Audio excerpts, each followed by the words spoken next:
Morning guys. Naka-shortcut na naman ako. Ito lang.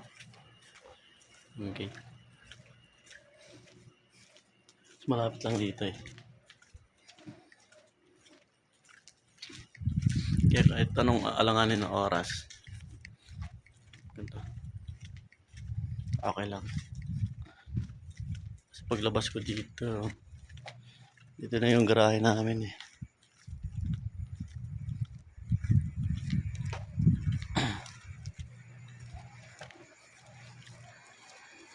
Yan lang oh, garahe na namin oh. Diba? Okay.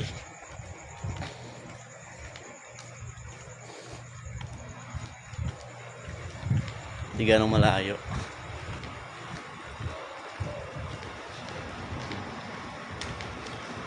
So, yun lang guys. Thank you.